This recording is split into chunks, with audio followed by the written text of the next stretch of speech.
yeah, basically we've done this clan boss draft, and we're only allowed to pick epics or lower, so no legendary champions allowed. And obviously with a draft, you're only allowed, there's only one copy of each champion available. It's very difficult. Really, really difficult. YST is one of the competitors alongside myself, Nub Raids, Deadwood Jedi, and Cold Brew. Yeah, I mean, YST, how were you finding it earlier, man? It was absolutely, I was stressing out. It didn't go any way that I wanted. What about you? Same, really. Like, I had a pre-plan in my head about what I wanted to do, and it kind of just went out the window. Like, I tell you what, I actually bottled my plan, and I was too worried that it might end up just being a complete fail, and I didn't really want that. So I've gone with a more conventional type of plan in the end, but it definitely didn't go the way I was expecting it to go. You know, it was much harder than I thought it was going to be as well, because it's just we're all in the end doing a similar type of team, I would say, don't you think? Yeah, I think everyone's pushing towards that 2-for-1, right? They think that is the best way to go, especially that it's epics only. I don't know if there's enough survivability to go for a slower speed tune, especially without the counterattack. It's just Yeah, yeah. Because my original plan, and I thought I was going to be completely unique, but I was going to go for a total kind of like revive on death team. mhm. Like, and I know we were talking afterwards, and you said you actually had a similar idea. Like, Yeah, yeah, it's more of an old school comp, right? Like you have yes, like multiple revive on death champions like Light Swans and Sandlash Survive, not Sandlash Survivors, forgot her name. Sky Skytouch Touch. Shaman, yeah, and Yeah, Crimson Helms, and you basically go at a slow speed tune and just make sure that they all take a turn after each other. yeah, So I thought that would be a really cool one, and I couldn't see anyone else choosing a revive on death champion. But then if the chat wanted to choose and ban one of those, it starts to become like, oh no, now I'm a champion short. And then we got the that's green it. dude as well.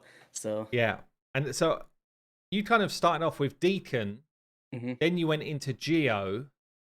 How were you feeling about your kind of like first two picks? Was it what you were expecting to be able to grab at that time? Yes and no. I didn't expect Cold Brew to go for his green champion straight away. That threw me off guard. I was like, I had White Dried Nia towards the end of it. I thought, oh, no Yeah, one's gonna pick this. as a niche kind of pick, like might be able to Yeah. slot in. Yeah, Yes, I didn't see that one coming. I think that was the biggest surprise. And then I thought, ooh, now I knew that the two unkillable champions would get chosen or a Terminator booster, which would have left me with one of the Terminator boosters being fourth place because I seen where Deadwood was after me. yeah, And I was like, okay, so I should have one Seeker or Deacon in the bag. But my first pick was always going to be like a bait champion, one that I knew would be banned. So sure. then the second Deadwood was like, oh, I'm not taking a Geomancer. I was like, okay, now I've got that clash of champions where no matter which way this goes, I can at least make a team. So that's kind of how I played it out. Yeah, I honestly I thought you were going to pick Taragi. Like 100%, I thought for your second pick you were going to pick Taragi, and Yeah, you left it on the table, and I was like, I'm gonna grab that because I felt like Seeker would probably be banned. Seeker makes so much stuff accessible, yeah. The and thing is with Tarogi, yeah, right? Because of the way that we've set up this challenge in particular, it's not like the last one where we're allowed to face Affinity Clan Boss and stuff like that. We've kind of narrowed it down to Void. yeah, And the brute reality of Tarogi is you're only getting hit once per Clan Boss turn instead of 4 times on Affinity. So you lose out on a potential, like, literally 5 million damage worth of poisons, depending how long you sure, last. So I just thought in my head, do I just go for the Rear Guard Sergeant later on? Because I felt like she was a safe pick and no one would choose her. So I thought I did Tarogi last time. Let me just try switch up the comp and go. Because every single time I always go for slow damage mitigation. It's kind of like the theme I love to do. I thought this yeah, time I need to go for victory, man. I can't do this slow tunes and bank on a loss. I need to win this one. So I yeah. thought So 100% 2-for-1.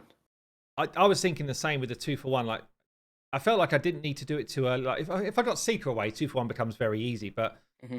I knew that in my head. So I made this team. Just show chat quickly. I made this team a while ago. Like when Lydia first came out, I was like, I feel like Lydia can get us a speed tune on a 2-for-1. It was basically like a speed champion with a buff extender, and basically, I was thinking, I know that I can make this work with Lydia. So as long as I can find someone else as a speed champion and I get one of the buff extenders, then my 2-for-1 is still in the bag. And I definitely wanted a 2-for-1, right? Because that's where you end up picking up a lot of damage. So I was thinking, as long as I get that, I just need to fill in the other pieces. And for me, Taragi was just even though he won't do as much damage as he might have done in other ways, shield and ally protect. Oh, it's just, I feel like it's still. Yeah, no, it's. I think the person that messed up my whole rhythm of things was actually Cold Brew, because I wanted the White Dried Nia, I wanted the Farrakhan the Fat, and there's like a fun speed tune where you can just abuse the resets of Farrakhan in the early starts, and you can just go ally attacks, ally attacks, ally attacks, and it's just consistent, right? And then I seen those two, and I was like, damn, my whole tune is just thrown off. And then I think Runekeeper Dazdirk was like one of my niche choices. Sure. I think he got chosen as well, right? If I'm not mistaken. Cold Brew picked him up. Yeah. Yeah. So my whole thing just went out of the bag. I was like, ooh, who else can I go 2-for-1 here? And then I was like, last second, I forgot about the green champion. And I was like, oh, damn, who's green here? And then I thought, okay, Haikatune is a no-brainer because it's the second best thing after a Deacon, right? We got turn meter boosting, we've got increased speed, it's on a 3-turn cooldown, and we've got the extender to keep that going all the time. Yeah. So I never even had Haikatune on my list. It was just mid-draft, I just going through some factions, I was like, she is definitely one that's going to fit in my green champions here. Yeah, definitely. One of the champions which you picked, which I never would have picked, wasn't even on my radar, but actually it's a genius pick. Tatsu. Oh, yes. Like, this is a genius pick. Yeah, Tatsu wasn't on my radar at all. Like, wasn't even. I'm not joking. I made a list. It was pretty extensive, and I basically had like headers, decrease attack champions, speed champions, ally protectors, like all of this stuff. Tatsu wasn't even in the running at all. Like, it was. Oh, really? Yeah, but when I seen the kit, I'm like, it's actually a great pick. Like, because I was trying to find someone like that later on, and they're just nowhere near as good in terms of what they bring. The thing is with Hitatsu, right, because he hasn't got 100% decreased attack on the A2, it can get a bit dicey, which is why we've got a Rearguard Sergeant in there, because she's got the same issue where it's not 100%. So even with Sniper Masteries, you're like sitting at that 80% chance, and might not be consistent. But when you start to add both of them who have a similar problem, you then can keep that up consistently, especially at a 2-to-1. So 2-for-1 makes a big difference for any of those champions where they're a little bit inconsistent. Yeah. Just means you get so many more attacks. Even I knew that the chat was just going to ban the Leech as well. So I thought Leech A1, that's going to be up. And then I don't need Lifesteal anymore. I can start using Star Wars or Guardian sets and really starting to ramp that up. So yeah, it was a no-brainer, honestly. Honestly, like, until you mentioned it, I didn't realize he was immune to stun. He is, but there's an issue with it though, because are you familiar with Skull Crusher losing a cooldown when he gets stunned on a 4-to-3 ratio team? Yes. Yes. So unfortunately, it works in a very similar way. So he does remove the stun, he does remove the sleep and stuff, but for some reason it's coded in a way where he still loses the cooldown. So right. Yes, so you need to make sure that after the stun happens, that he still has a way to take another turn in that before the AoE 1 to keep it consistent. So this is where for Hitatsu, he needs to be 4-to-3 or he needs to be 2-to-1. Otherwise, he just doesn't work on like a 1-to-1 ratio speed tune. Yeah, so you might struggle then to keep his increased defense up. No, the tune's done already, Hades. Is that allowing for him to be stunned, yeah? Yes. Because what happens is, because we're using the skills at a specific time and extending it with Godseeker and Neri, we're able to, before the stun happens, he's able to tank that stun, get it removed, and still take another turn after that for the increased defense. So it's possible, yeah. Yeah, because I picked Marked in my draft. Yep. And I was thinking, like, Marked feels like a weak link, especially as on a 2-for-1, it's quite hard to get the increased defense over the AoEs, as well as to get the block debuffs ready for the stun. And that's really the reason I picked her. She's really good on a 1-for-1 comp, but on a 2-for-1, she's actually not as good. Yeah. And I was looking through after our draft, and I actually found, I think, who's going to be a better answer for me. So I think I'm going to be subbing in Horsley and Mage. Ooh. So he still does the same type of job. He's on a 4-turn though, right? You have to. Well, it's increased defense and block debuffs is on a 3-turn as well. Oh, is it 3 turns? Yeah, okay. but he also gives increased crit rate. So increased crit rate alongside Anchorite's increased crit rate. I basically got crit rate up all the time. Mm-hmm. He does bring, and my team's a bit short of healing, so he brings a heal on a 4-turn. A1's just his A1. It's not going to help us at all. So he's a little bit less squishy than Marked. Not honestly that much. Like, he's still a bit squishy, but compared to Marked. But do you even need that many block debuffs if you've got a cleanse on a 4-turn cooldown with Mausoleum Mage? If I'm on a 2-for-1, 4-turn cooldown's not really helping me, I don't think. I think it might be okay. You're planning to go 2-for-1, right? Yeah, because I think it goes out of sync. Because pretty sure it would go out of sync. Swiftcut, he doesn't turn me to Phil unless he's cleaning off more than 2 debuffs, if you look. So you only get the poison, so you should be fine. Yeah, so we're only ever going to have 1 debuff up. He only does a turn me to Phil if there's 2 or more debuffs. So I don't think that's any problem for me. If it is, then I could just turn this off and just use him for his A2. But this champion will at least give me increased defense for both of the hits. And I get an extra bit of healing because my team really is struggling with healing. Like, I've got Clod, shields, no healing. Taragi heals himself, but not anyone else. Fane, whatever. Anchorite does some healing, and that was it. Like, it was weak.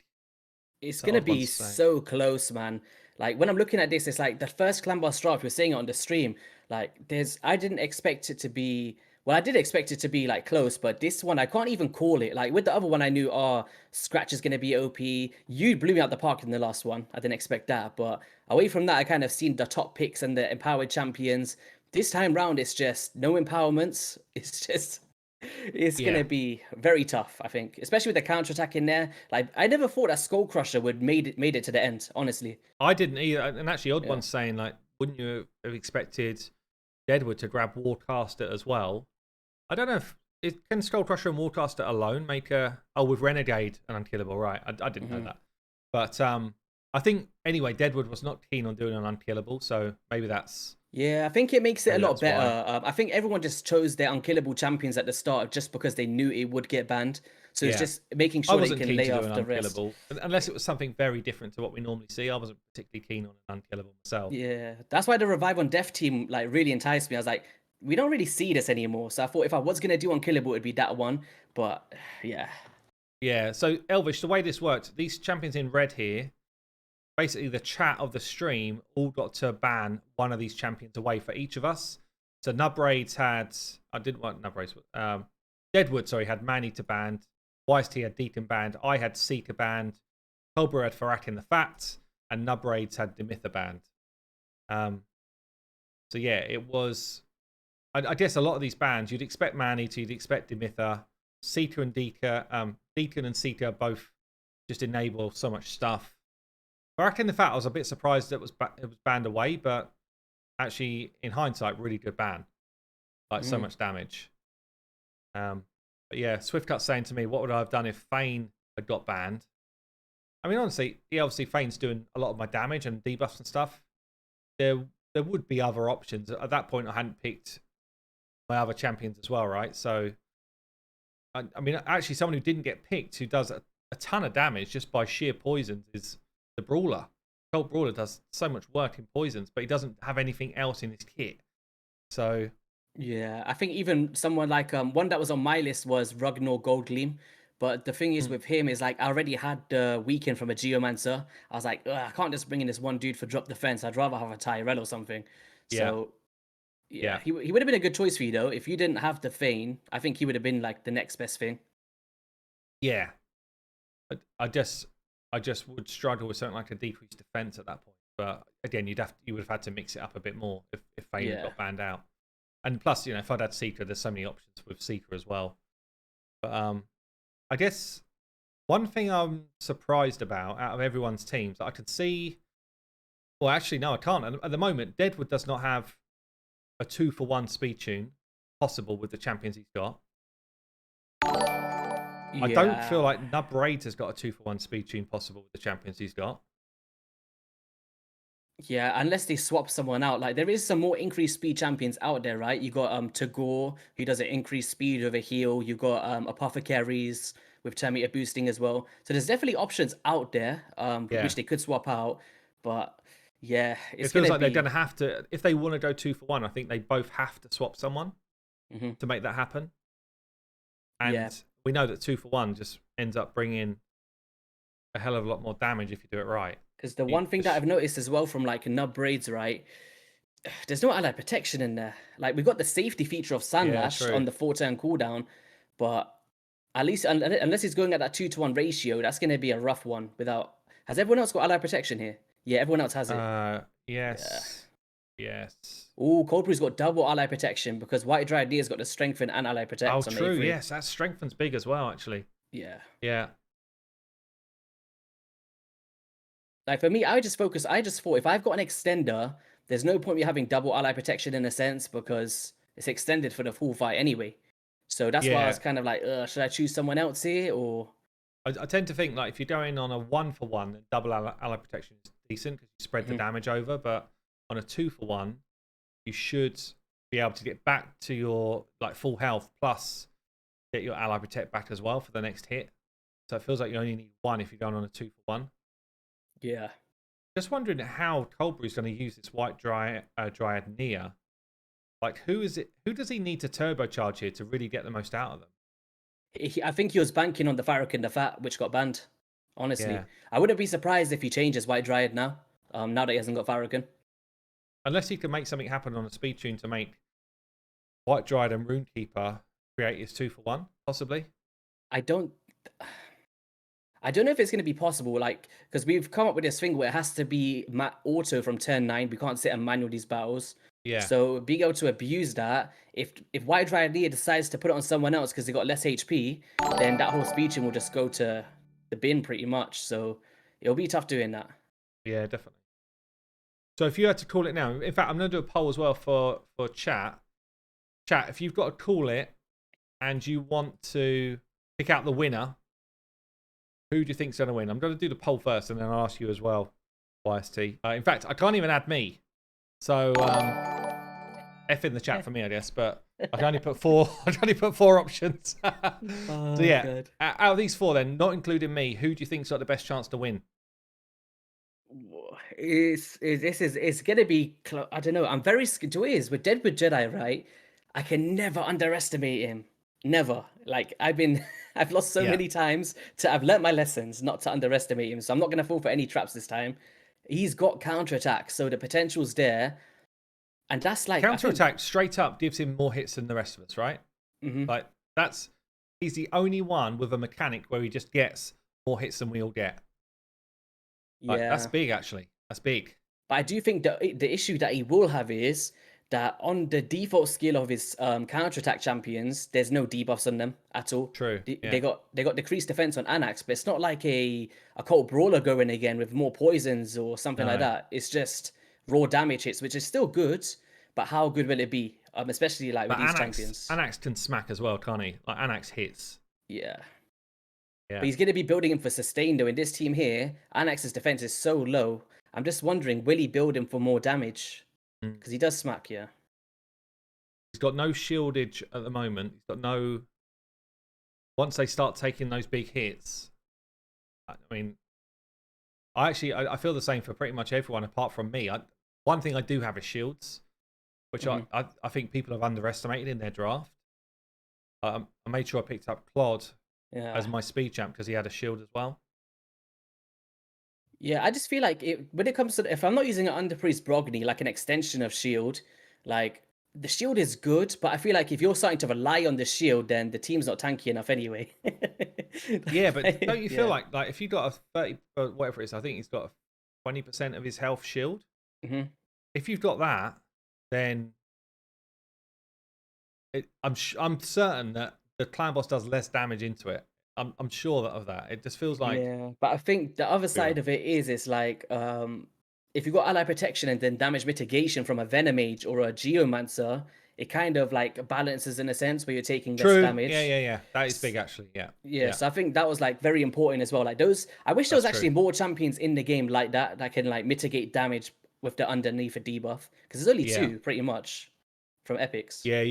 That's it. You have a few kind of like small ones, like you have someone like a Coffin Smasher as a rare that does 5%, Yeah. and there's a few like random picks like that. But you're right, actually. Like Cold Brew's got strengthen, albeit I think it's small version with white Yeah, I drag, think it's the 15%. Yeah. Yeah, but that's still 15% damage mitigation that I don't have. You've got Geo, who is what, 10%? 15%. Is it 15? Yeah. 15%. And then actually Colbrew's also got Venom H. Yep, this He's is got what it I was worried twice. about. Yeah, and then he's got the damn. jar egg as well, where if you hit below 20% HP or something, you get continuous heals as a passive. Yes. So Yeah, that's actually an it's interesting a sleeper combo. team. Yeah. Yeah, that is an interesting combo. What's this poll saying? So YST leading the way, 39%. Deadwood 34%, and then Cold Brew 15, Nub Raids 12%. Nice. Are you feeling confident? You feeling like you're gonna win? I think so. This time, we'll see. Because I keep saying these things like, yes, I'm gonna win. You're going down. I don't win nothing, man. I've been here since every single one, like Clan Boss Drafts, the faction games, these random other tournaments. I just Yeah. This time I'm actually, to me, it feels like you've got a pretty damn good squad. Like, yeah, no, I made sure this time that I didn't. Obviously, I still want to make it look cool and stuff and quirky, but every single time I tried to take a different route or try show like a different variation because of how many eyeballs are on the event. I was like, well, let me just try out this weird, quirky team. But this time I'm like, no, I'm going for the win this time. I'm not messing around. yeah. So why Rearguard as your ally protect? Because there's actually one that's not been picked at all yet, which I thought was going to be picked, perhaps even ahead of Rearguard. Okay, who was that be? Kenichi. Kunoichi, but the problem with Kunoichi is she does a 50% turn meter fill, right? So being able to speed tune her is so annoying. I've tried it before. Difficult. Yeah. It is very, very tough. Like, it is possible, don't get me wrong, but trying to fit it into a team that already has so much components to it, it's like fitting that turn meter by 50%.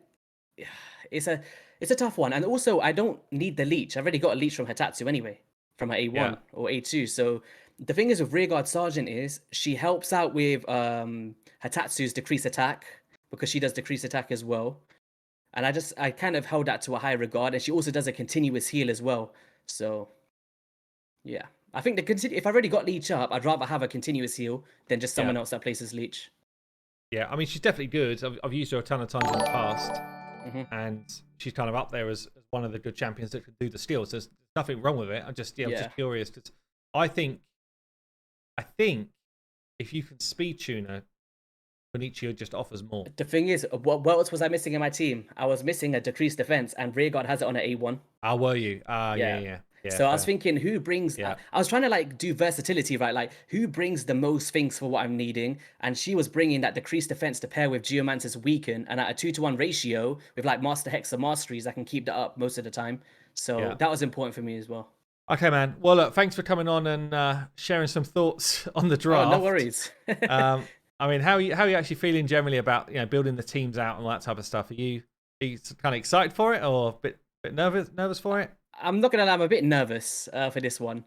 It's because I'm so like used to building a specific type of team. I've never used the high Katoon speed tune before, so having to alter for that behind the scenes and trying to make that work is going to be tough, because traditionally when I do like 2-for-1 teams, I've got the Seeker or the Deacon. I'm dealing with the extra turn mechanics, or a Master Lead or somebody like this. I've never had to speed tune with a high Katoon before without like double turn meter boosters.